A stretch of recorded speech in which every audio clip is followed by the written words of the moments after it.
Well, hello, this is Deborah Johnson here with you today with the Women at Halftime podcast. And this is a special episode, a bonus episode I am putting out. And as this is being released, we're at the beginning of another year. You may be listening to it at another time, but that's great because the principles really apply at any time. But the subject, how to not grow this year. Why would I ever do a podcast or a show about how to not grow? Well, it's because a lot of people decide not to grow. They may not even know that they're deciding not to grow. But I thought I'd give you 10 principles, and maybe you can evaluate your own life as you go through here. And hopefully you will enjoy this as well. And hopefully you'll enjoy knowing that you are growing. I have Hero Mountain Summit. This is my large course that helps you grow over 5 months, guaranteed. Keeps you moving ahead in all areas of your life. And please check that out, heromountainsummit.com. It's a wonderful program to help you grow through this year. And it's really on my mind, top of mind as we approach this subject. So hang on to your hats and here we go. Well, with all the buzz about New Year's resolutions for growth and change in the new year, we are going to switch it up and explore how to avoid growth this year. Now, these principles are a breeze to apply effortlessly while scrolling social media platforms or catching up on the latest Netflix series. And it's much easier than focusing on change, on growth and goals. Well, I'll share 10 easy principles to apply effortlessly and give them a whirl and see what you think. So number one, quit reading. In light of Warren Buffett's consistent 5 to 6 hours of daily reading, contributing to his nearly $120 billion net worth, and Elon Musk's commitment to almost 10 hours of reading each day, can you believe that? One might ponder the value of such extensive reading habits. The question arises, well, why bother?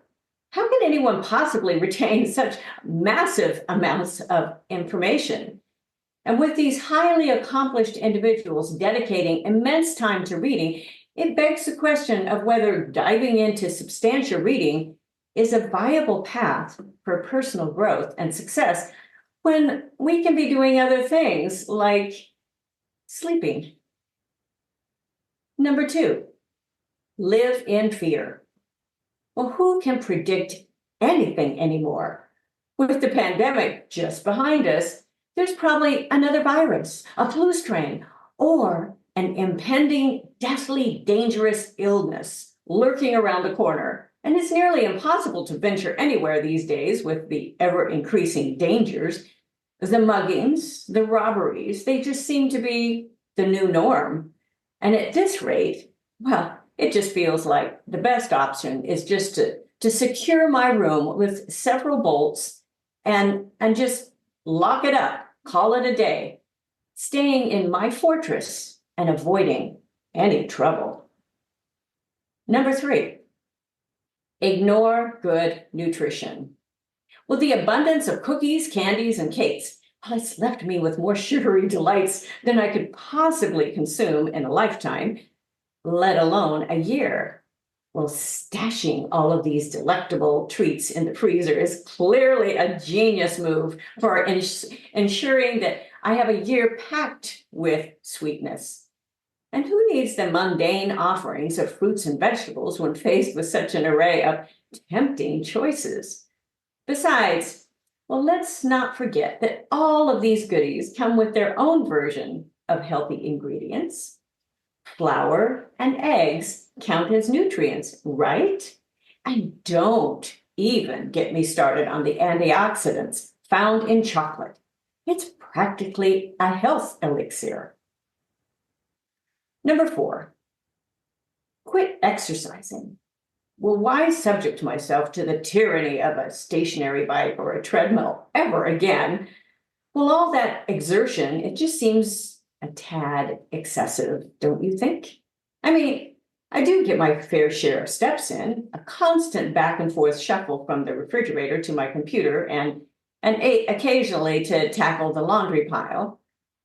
Besides, the car is always at my beck and call. And with the wonders of Amazon delivering everything from coffee to groceries right at my doorstep, well, it's like a marathon of convenience. Who needs a workout when I'm practically a master of indoor hiking and leisurely strolls between rooms? Number 5, quit working on your business. Engaging in busy work gives me that satisfying sensation of accomplishment.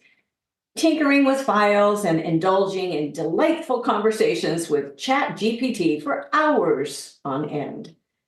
Well, the thought of outsourcing any tasks, it seems utterly daunting. Well, after all, delegating work means having to follow up with people, and I might as well handle everything myself. Who needs the ease and the efficiency of delegation when I can revel in the joy of drowning in my workload and basking in the glory of multitasking, right? Number 6, quit learning anything new. Venturing into something new in the tech world, it feels like plunging into an abyss where hours vanish into thin air, and the progress remains a distant dream. Well, why bother? I'd rather stick to my tried and true routine, avoiding any technological adventures. Well, the comfort of the same old work, it brings the familiarity of predictable results. It's like a warm embrace of mediocrity. And let's face it, why strive for innovation and advancement when I can comfortably coast along without the hassle of learning something new? Number 7, ignore spiritual things. The thought of journaling and introspection feels like a pointless endeavor. Is there really any value in it? Perhaps there's some celestial being watching over us, but in the grand scheme of things, is anyone paying attention? The state of the world, it appears increasingly chaotic, leading to a sense of impending doom. And with the certainty of our mortal end, why invest time in prayer and self-reflection when worrying endlessly about life's uncertainties seems like the more practical option? Number 8, quit marketing my business. Investing in marketing feels like pouring money down a bottomless pit and watching it disappear down the proverbial drain. Does it even yield any results worth the investment? And why bother creating fresh content or revitalizing what I already have? It's good just as it is. If people are interested in what I offer, they'll surely stumble across my existing work. After all, why innovate and refine when the status quo seems adequate? Number 9, isolate as an introvert. Oh, my friends are all caught up in their bustling lives, most likely too preoccupied to spare even a moment for a get-together. So why even bother trying to organize something? It's just too tedious. Networking events and parties, they're as intimidating as they come, requiring an astronomical amount of effort. Meeting new people? Oh, well, that's an Olympic level challenge. Besides, I'm a master at forgetting names almost as soon as they're uttered. And why squander time mingling with meeting individuals that I'll likely never cross paths with again? I'll gladly opt for the comfort of my cozy couch over the hassle of social engagements any day. 10. Oh, this is the cap to them all. Waste time and energy. The weariness of productivity. Why bother with all the hassle of waking up early when I could leisurely slumber in coziness? Early bird catches the worm? Well, worms aren't exactly my cup of tea. My new motto?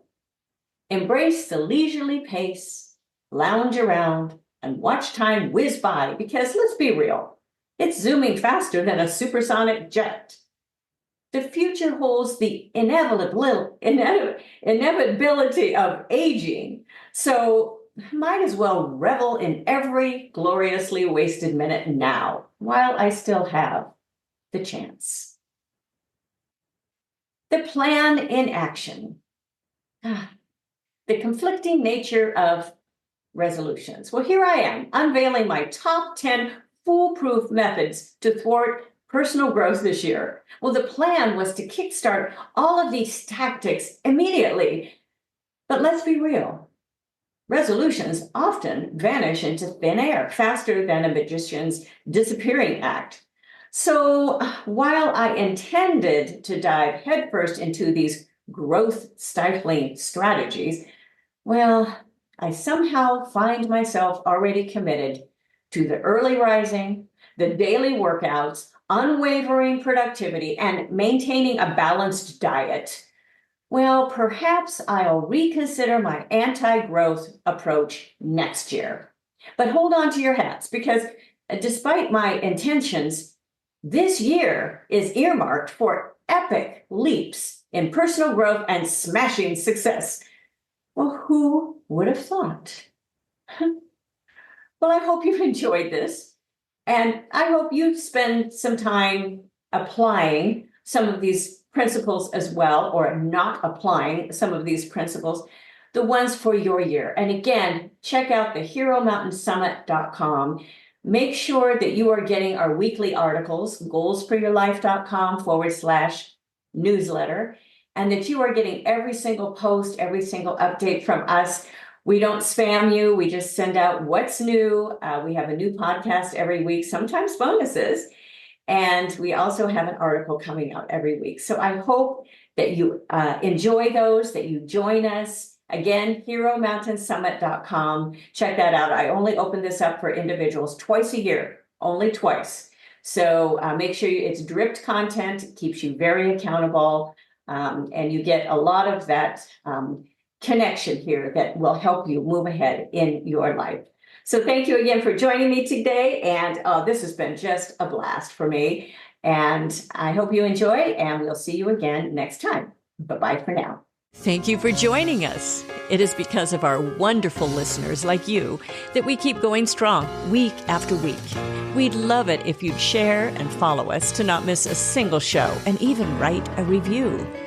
You can also find all of our articles, products, and links at womenathalftime.com.